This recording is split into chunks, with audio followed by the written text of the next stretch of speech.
The latest details about an early morning shooting in Troy are coming up. Troy TrojanVision Nightly News starts now. From the high-definition digital production center on the Troy campus, with news from Troy University locations around the world, this is Troy TrojanVision Nightly News. Hello and welcome to Troy TrojanVision Nightly News for July 8th, 2013. I'm Felicia Payne and thank you for joining us this evening. One person is dead and one is injured and one arrested after an early morning shooting in Troy. The Troy Police Department arrested 24-year-old Tiffany Renee Upshaw of Troy for murder this morning after a shooting at an apartment on the 100 block of Woodland Hill Drive. The shooting occurred around 6 o'clock this morning. There were 2 victims in the shooting, both unidentified. One victim was said to be dating Upshaw, was pronounced dead at the scene. A second victim was shot in the hand. Upshaw was arrested on a felony warrant for murder in connection with the shooting. She was sent to the Pike County Jail on a $100,000 bond. No other details on the shooting are available at this time. However, the property manager believes it was a domestic disturbance that escalated. We just know we had one fatally shot and one wounded, and it was domestic. But it was guest related. Well, it spells trouble because you always have an aftermath of people who try to interact when things happen like this. So we have to watch it and have more patrol over here. The case is still under investigation by the Troy Police Department. This is the second murder of the year for the city of Troy.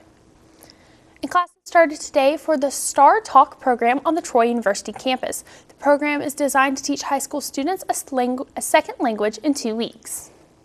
Monday was the first day of classes for the high school students who have come to the Troy University campus for StarTalk, a 2-week intensive Chinese language program designed to help teach a second language. StarTalk is a language learning program. Here at Troy, we have a Chinese language learning program.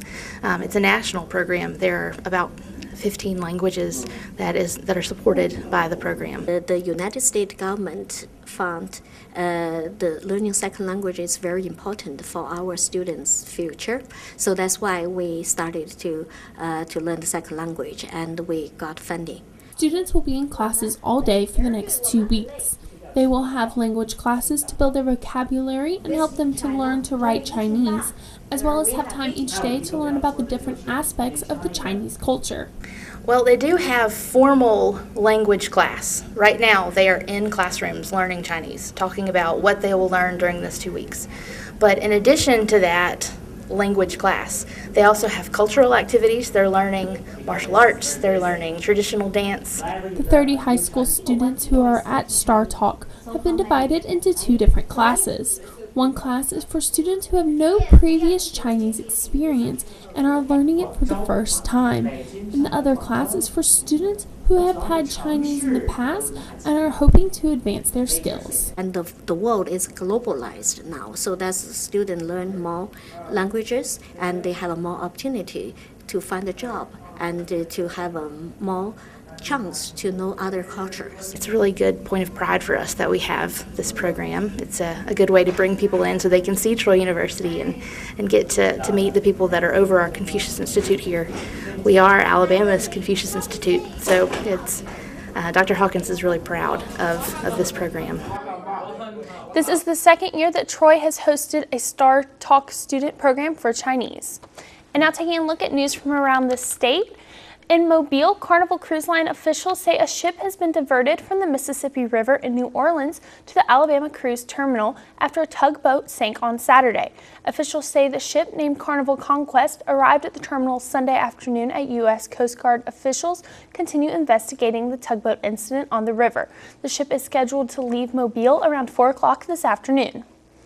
And in Montgomery, state officials say they're working with educators and business owners to address a gap between students and a shortage of workers for in-demand job markets in the state. The director of Alabama Commission on Higher Education says technical and industrial field ranging from trucking to engineering and welding are seeing a shortage of qualified workers.